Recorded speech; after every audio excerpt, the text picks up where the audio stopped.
Amulet Titan, so this should be interesting. You know, we saw Tom beat Golgari mid-range in round number 1.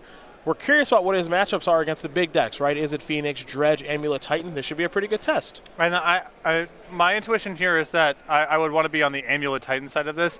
They have a lot of cards that are worth 2 cards in the Ravnica bounce lands. And in terms of just being able to accrue a critical mass of resources to be able to resolve your big spells, I think those Simic Growth Chambers and company are going to be a big part of it here for Rosum. Inquisition of Kozilek here from the boss. You see the hand here for Rosum, a Summoner's Pact, a Hornet Queen, a Forest, a Gemstone Mine, and a Sakura Tribe Scout. Amulet of Vigor already on the battlefield thanks to the basic forest that Rosum kicked things off with. Good news here for Ross with no copies of any of the 2-mana lands. At least not yet, as we head back over to Rosum. This is a deck that Smallpox is pretty good against.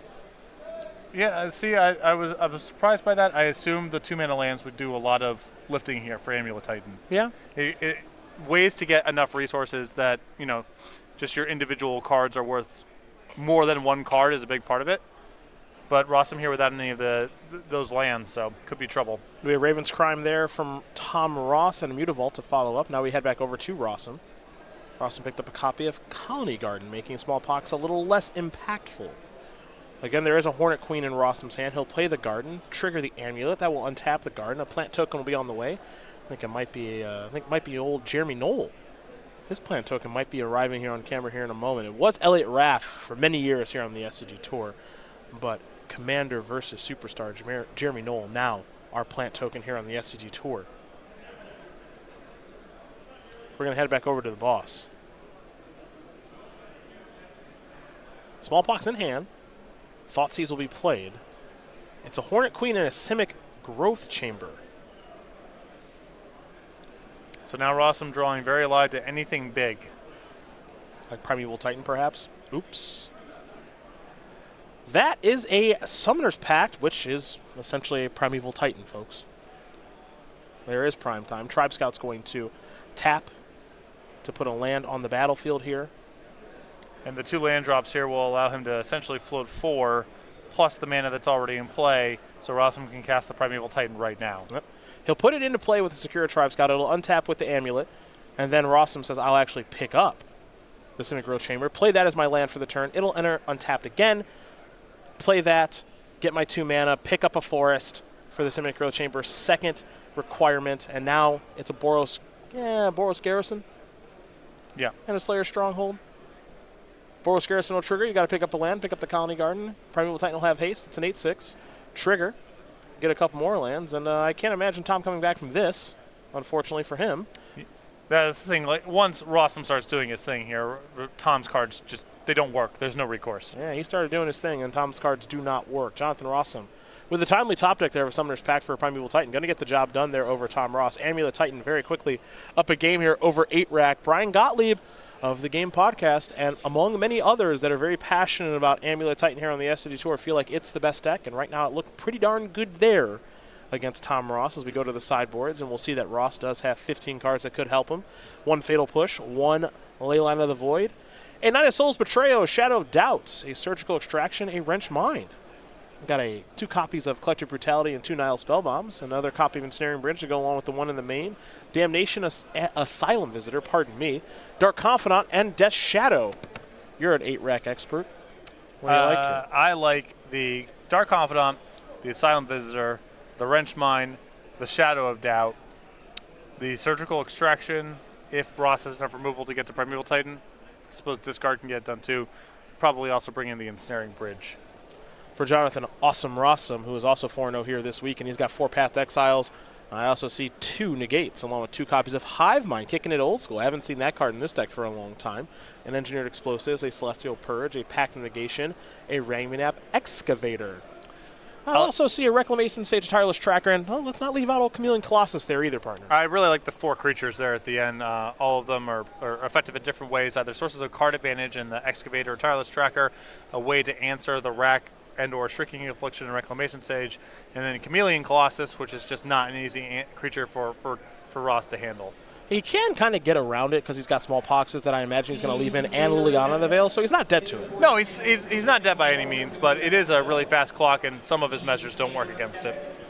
Well, those are the options there for both players. Also kills really fast, which is another nice part of it. Well, you love to get the games over with. We know that. As fast as possible, right? That's your thing. Season 1 is very much underway here on the SCG Tour. We mentioned that Jonathan Rosum's had a tough go of it. This could be a good bounce-back weekend for him. And it's been a busy season here, folks, on the SCG Tour. We kicked things off in Columbus, where Abe Corrigan and Ethan Gajewski, they got the job done there in our first Team Modern Open. If you saw the announcement by Star City Games president Pete Hoffling, we're bringing that back in season number 2. Make sure you head over to starcitygames.com. Check out that announcement for our dates and locations. Then we went to Worcester, where Dominic Harvey, he got the job done there in that Modern Open. After that, we went to Indy. You and I covered that show along with Brian G. and Jerry T. Anthony DeVardi with Sultai Midrange won that Open and got our kind of new standard format set up. In Baltimore, it was the team of Liz Lynn and Jacob Hagan and some guy named Ryan Overturf. You familiar? Do you actually just memorize this? Sometimes. The list of winners of these Opens? Sometimes. Okay. Sometimes. We went to Dallas after that. Robert Wagner Krenkel got the job done with Mono Blue Aggro. Remember that one. Syracuse, we weren't there, but Rich Calley got the job done in Legacy. We had some regional championships that took place. We went to Philly, watched young Austin Collins win. Do you remember what he said to Ryan after he won? This deck is broken. I can see how you win with it. Yeah, that's a good beat right there. Young Austin, very smart. Then we got some more dates here. Cincinnati, the team of Minor, Ambrosio, and Crespo won that one. I did just read that one from my phone. Okay. That one I don't know. Cleveland will crown a champion. Then we take a bit of a break here in April, and then we head over to Richmond for the War of the Spark release weekend. Syracuse for some standard action, Louisville for modern, and then I'll let you do the honors on the last one. SCG Con Summer, featuring the Star City Games Invitational in Roanoke, Virginia, June 7th through the 9th. We got a bunch of playmats we want to show you here very quickly, like this one, which, of course, is Botanical Growth by Victor Adame Mingas. That's for all of our standard open and challenge players. For modern, like the players here this weekend, they got the Star Crowned Angel. That was illustrated by Greg Staples. And then for Legacy, it is the Loftstone Citadel by Adam Paquette. These playmats are free and exclusive with entry into any Open, Classic, Infinite Challenge, or Sealed Spectacular package here on the SCG Tour. Go to starcitygames.com/schedule for more information. As we get ready to watch more Jonathan Rosum and Tom Ross do their thing. Looks like Rosum is not happy with his hand, so he's going to send it back, see if he can find a better one there. Able to win game 1 was Rosum, and off to a good start here. I honestly, this is no shade. It might be his first good start of a tournament this year on the tour. He's had a rough go of it. Yeah, I can't recall him. And it's such a contrast to 2018 where I think he posted so many, X1 day ones so consistently. I was doing it with many different decks. Humans, Jeskai. I don't know how much experience he has with Amulet Titan. Obviously enough. Thus far, he's 4-0. I'm sure he's talked to those Canadian players there in Edgar and Dominic, who know this deck very well, and can't forget about Matthew Dilks. And all right, I guess Daryl too. Do you remember when Jeskai was a thing? I do. Could still be a thing, I guess. Inquisition of Kozilek is going to take Engineered Explosives. You see Rossum's hand here of Slayer's Stronghold. He's got the Sunholm as well, and then a Simic Growth Chamber and a Selesnia's Sanctuary to go on with the Slayer West. It's already on the battlefield. And, you can kind of see the value of those 2-mana lands already unfolding here. Rossum's going to be able to keep a lot of cards in his hand, and even if he's hit with a lot of discard spells, he should have enough mana where he should be drawing live to all of his big draws, sort of the same structure that we saw in the first game. Slayer's Stronghold will be the land. Rossum will pass the turn back over to Tom Ross. Tom Ross on the draw this game. He elected to choose the draw. Rossum there not deploying one of the 2-mana lands because he did not want to get hit by a smallpox. Wants to have at least one other land that he has laying around to choose to sacrifice should Ross have smallpox. Do want to mention as well, if you are a Tom Ross fan this week, Tom actually did a little bit of writing about 8-Rack and a new card that he thinks may be good in it from War of the Spark. That's Davriel Rogue Shadow Mage.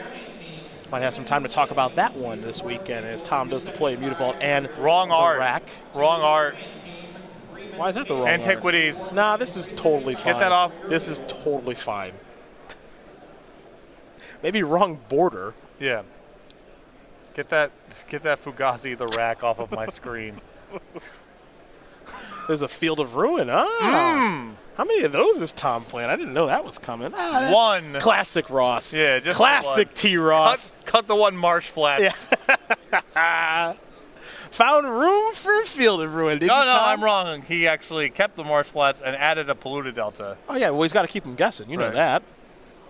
Now here's the Thoughtseize. Let's see what you're working with. It's a handful of lands again, which, truth be told, is actually kind of where Rosum wants to be. Yeah, you would ideally like to have your really explosive start because Ross is not great against it either.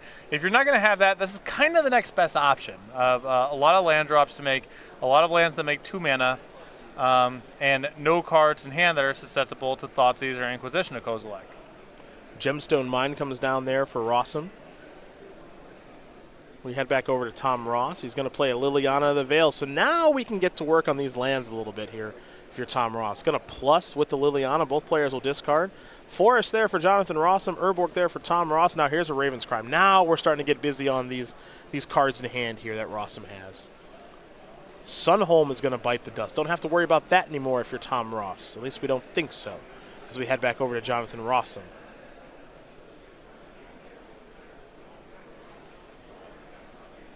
For Rosum, you got to remember, it's a long year. We're only in April. He can still very much qualify for the Players' Championship. There's always Season 2. There's always winning one of the Invitationals. There's always those overall bids at the end of the year. I'm sure he wanted to hit the ground running here in 2019, but that just hasn't been the case. His confidence has wavered a little bit. It's going to be, I think anyone that qualifies is going to involve, spiking event at some point, and you can do. Doesn't have to just be in the first 3 months. You can do that later too. Teleria West will be transmuted. But we have seen players qualify on the very last weekend.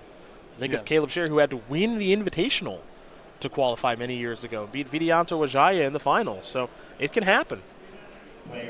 Tom is going to play, he's going to retrace Raven's Crime, discarding a Swamp, making Rossum discard a card. There goes Kabir Crossroads. Now it'll be a copy of Smallpox. Tom is going to lose his Swamp. Now he's got Rossum kind of in the bind here because whatever Tom draws, if it's a land, he can retrace Raven's Crime. If it's a discard spell, obviously he can cast it. Most of his draws are going to be good here. As long as he can pin Rossum to below 6 mana and therefore shutting out Primeval Titan, Rossum's not going to be able to do anything to assail this Liliana of the Veil. Once Liliana goes ultimate, then you really just don't have enough resources. We got a trigger for the rack here from Tom Ross. Rossum's going to fall down to 17, and he's being put into the squeeze, folks.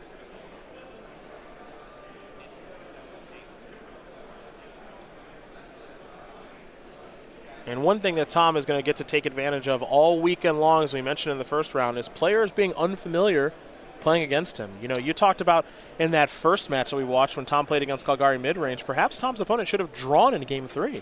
Well, the bind that 8-rack puts you in is you get to these spots where you get to choose between, am I just going to put everything onto the table as fast as possible, live off the top of my deck, and race the rack / Shrieking Affliction, or do I hold a bunch of stuff and hope to be able to set up one big play? And often neither path works, but if you choose the wrong one of the two, it's really hard to win. It was a Summoner's Pact for Tireless Tracker here. So Tireless Tracker is going to come down. Liliana is going to take care of it with the Edicts, but Rossum did get a clue out of the ordeal. Now, don't forget that Rossum has to pay for the pact or he loses the game. He's not going to forget that. He's a very smart Magic player after all. And Mutavault got in there for a few points of damage. Now we head back over to Tom. Tom will play the basic Swamp. Now he's going to plus Liliana. There goes, I believe, a Coalition Relic.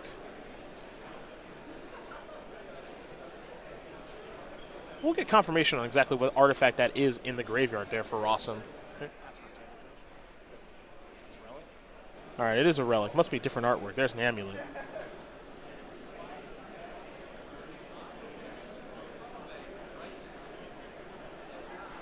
Tom's still got Rosum in the squeeze here. There's a copy. It's getting tighter Yep, and Rosum says, I can't get out of the squeeze now. Timely Smallpox going to clean things up. Yeah, no way Rosum's being a stone right there. And you saw there Tom pretty easily keep Rosum off of ever having enough resources to do anything threatening. Detective Ross on the case. Yes. Take your clues elsewhere. As Tom Ross going to tie things up here against Jonathan Rosum. It's 1-1 here, folks, as they get ready for a third and final game. I think Tom should just have the mustache permanently. I think so, too. I think first of all, I just think it's a good look. But then the Detective Ross, if we get him some sort of like one of those Matthias hats. I don't know what they call those. They have a name, obviously, but yeah, I've only ever seen them worn by Matthias, livery drivers, and golfers. And detectives. And sure. And detectives, yeah. You mean on some sort of like Sherlock Holmes, like of course cob pipe sort of? Yeah. Not Tom would look awesome with a pipe. Not true detective. No. Solving murders in the bayou. No. Well, but he could do that too. Yeah, no, I know. That's True sort Detective of the style. Season 1. That's the style that I think of. Less the Sherlock Holmes. Yeah, I guess it's got to be a little more smooth, not Sherlock Holmes-esque with all the puns and the jokes and everything. Fair enough. Well, we just went over Season 1 schedule here on the SCG Tour, and on Friday we announced the Season 2 schedule. So if you missed that, again, StarCityGames.com is where you can go for quite a few more details, but we'll go over some quick ones here for you. We're going to Pittsburgh. Oh, I have not seen this. I have not seen the schedule. Well, welcome to the party. All you right. know what? You can do it since this is your All first right. time. Pittsburgh in June, and then in July, Worcester and Philadelphia and Columbus. That's a standard open in Worcester, team constructed in Philadelphia, and then modern in Columbus. August has one open, Richmond, team constructed. Or excuse me, I guess at the end of the month, August 31st and September 1, we'll do a modern in Dallas. September has Syracuse. We won't be there. Yeah. October then brings you Philadelphia, Pennsylvania, and Indianapolis. Missing on purpose, they're to be announced. Okay. We're deciding still what they're going to be. So Cool. TBA. All right. Regional Championships, October 19th. That'll be modern. And then Atlanta. No format announced just yet. SCG Con will be the one event in November. That's the 14th through the 17th with the Star City Games Invitational attached to that, of course. And then the Players' Championship, December 13th through the 15th, Star City Games Center, I assume, in Roanoke, Virginia. I also assume. Note, November, only one event. Yeah. SCG Con, we're trying a little something new here. You know, in the past, we used to have the Invitational into the Players' Championship, like 1 week between the two. We've decided we wanted to give players some more time to prepare. We wanted to have more time to prepare as a staff. Also, we wanted to have SCG Con before Thanksgiving. Also, traveling during the winter is horrible. Yeah. It's horrible. Yeah. So we wanted to move it forward and then make it a little easier for our players to be able to actually get out for the Players' Championship that do qualify, give them some time to get ready, all that good stuff. So we've changed things up a little bit. More information, again, over at StarCityGames.com, as Inquisition of Kozak is going to lead things off here. Rosum chose to draw. And you can also see the pressure that ARAC puts on you to keep sketchy hands, because what Rosum has here is not very good at all. No engine, no two-mana lands, nothing to do, but it's not a hand that just fails outright. And against 8-rack, you kind of have to keep every hand that isn't an F. It is a hand that has 2 Summoners Packs, 2 Primeval Titans, a Colony Garden, a Forest, and now a Selesnya Sanctuary, as Rosum will make a plant token with the Colony Garden. We'll go over to Tom Ross. He doesn't mind being on the play or the draw. Hello, Wrenchmind. This will be a little Hymnothorax style. You can see why Ross opened up with that Inquisition on the Engineer Explosives. Want to make sure Rosum did not have an artifact to discard to this Wrenchmind. Rossum's going to have to discard 2 cards. Again, in the matchup like this, when you're playing against 8-rack, it is about the amount of cards you have a lot of the time. However, right now, Ross is trying to make Rosum discard all of them and then put them in the rack. Primeval Titan and Summoner's Pact, I believe, are going to go to the graveyard here as we head back over to Jonathan Rosum. Didn't get a great look at the draw. I think that was a Hive Mind. I think you might be correct. I'm actually a little surprised to see Hive Mind coming out of the board, because it just feels like getting to 6 mana and having that in your hand and having a pact is, like, what does Tom's draw look like where that's ever a set of circumstances that gets set up? When you play Primeval Titan, you just generate a whole bunch of stuff right up front. There's no opportunity for Tom to respond, and it's 1 card versus, several. It'll be Thoughtseize here from the boss. Hive Mind, Summoner's Pact, Primeval Titan, and Selesnya Sanctuary in hand. We'll see how the boss wants to pick this one apart. Former SCG Tour Player of the Year, 2-time Invitational Champion, now going to deploy the rack. Amulet of Vigor, the draw here for Jonathan Rosum.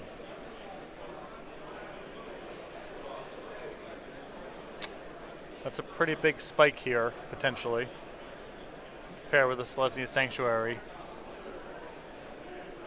You don't want to put out your pieces. You don't want to put things out piecemeal and have them get picked apart by Tom's way to interact with permanents, but you also can't really sandbag it because Ross has so much discard. All right, here comes Selesnya Sanctuary picking up Colony Garden. Pass the turn back, going to sandbag the Amulet. Now the big question here is Rosum trying to set up Summoner's Pact for Chameleon Colossus? Or Tireless Tracker. Exactly. Tireless Tracker, at least if you get at least one clue out of it, you kind of gotten your money back, and that can help you sort of pull enough material forward to get to 6 mana and cast Primeval Titan. It'll be Shrieking Affliction now here for Tom Ross. Now, do keep in mind, Tom Ross does have a copy of Smallpox in hand that he has not cast yet. Well, Ross is missing land drops. He needs to cast Liliana of the Veil, so he can't afford to set himself back. And Rosum has never left himself in the position where he has one land, which is a Selesnya Sanctuary or something analogous to that. So there really hasn't been a good window to cast a Smallpox yet. Well, it looks like it might be a good window to play Engineered Explosives, folks. So I think Rosum found another one, and he has. So he will play EE for 1, and that can blow up all the fun that Tom Ross is having as we head back over to the boss. The boss will pass the turn back. Rossum's going to blow up the artifact and enchantment. So Engineered Explosives looking pretty darn good as we head back over to Awesome Rosum.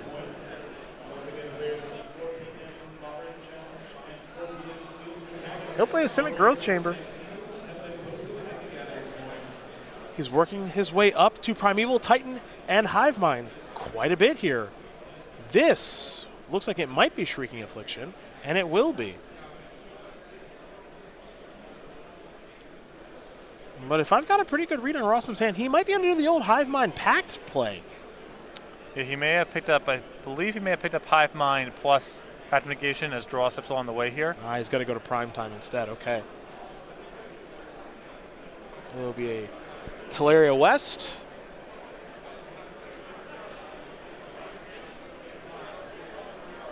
And a Teleria West.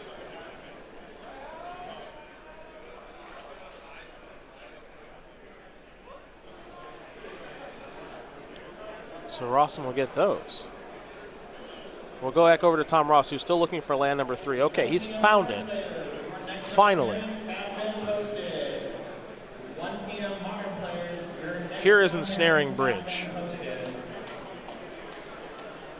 2, 3, 4, 5, 6. 2, 4, 5, 6, 7. Okay, so Rosum has access to 8 lands right now, just drew a forest, so he's got access to 9. I think he's looking for a way to get a Teleria West back in his hand. Vesuva's going to copy Simic Growth Chamber, transmute this, 2, 4, 5, 6. Yeah, he's got enough to... Hivemind plus Pact. Yep. He set it up pretty well here, honestly. There is the Hivemind. Here is a Summoner's Pact. I get a Pact. You get a Pact. You at home get a Pact. Patrick gets a Pact. Everybody gets a Pact. But only one of us can pay. Yes. Yes, that's Tom Ross. No, it's not. It's Awesome Rosum. I think you see how he's explaining. Haven't seen the Hivemind Summoner's Pact interaction in a while. How this works is that Tom Ross will get a Summoner's Pact, and so will Jonathan Rosum. But as Tom Ross will search through his deck, quote unquote, did not find a green creature, and does not have any force to pay for the pack. Pardon me. So Jonathan Rosum's going to win this